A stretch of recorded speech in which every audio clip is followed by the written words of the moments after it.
ये है माँ मीनाक्षी, वो देवी जिन्होंने पूरी दुनिया को जीतने के बाद सीधे स्वर्ग और वैकुंठ पर हमला बोल दिया, इंद्र को हराया, देवताओं को घुटने टेकने पर मजबूर कर दिया और यहाँ तक कि भगवान विष्णु के धाम को भी अपने अधीन कर लिया। और फिर अपनी सेना लेकर वो कैलाश पर्वत पहुंच गई, साक्षात महादेव को ललकारने। लेकिन जैसे ही उन्होंने भगवान शिव पर अपनी तलवार उठाई, एक चमत्कार हुआ और उनके शरीर का तीसरा स्तन गायब हो गया।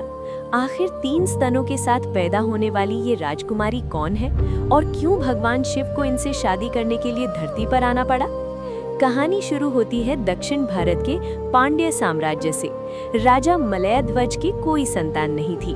दरअसल राजा की पत्नी रानी कांचनमाला ने पिछले जन्म में माता पार्वती की घोर तपस्या की थी और उन्हें बेटी के रूप में पाने का वचन लिया था।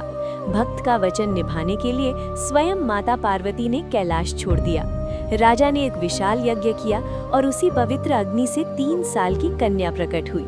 वो देवी की तरह सुंदर थी, लेकिन उसे देखकर राजा रानी के होश उड़ गए, क्योंकि उस कन्या के शरीर पर 3 स्तन थे। राजा इसे अनर्थ मानने ही वाले थे, तभी आकाशवाणी हुई, हे राजा, डरो मत, ये साधारण बालिका नहीं है, ये साक्षात शक्ति है। इसे एक योद्धा की तरह पालो।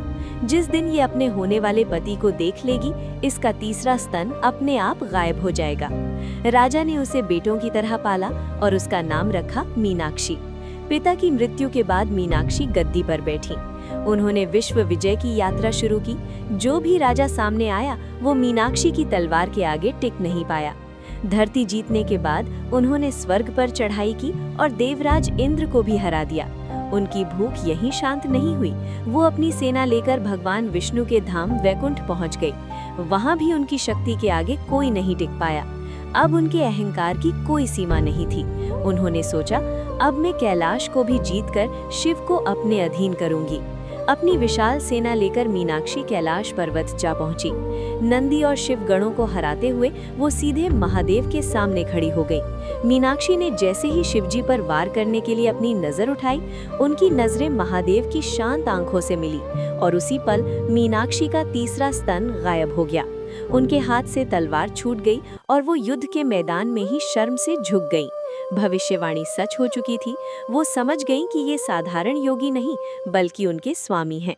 महादेव ने मुस्कुराते हुए कहा, देवी, तुम्हारा जन्म ही मुझसे मिलन के लिए हुआ है। मैं जल्द ही मथुराई आऊंगा। इसके बाद धरती का सबसे भव्य विवाह हुआ।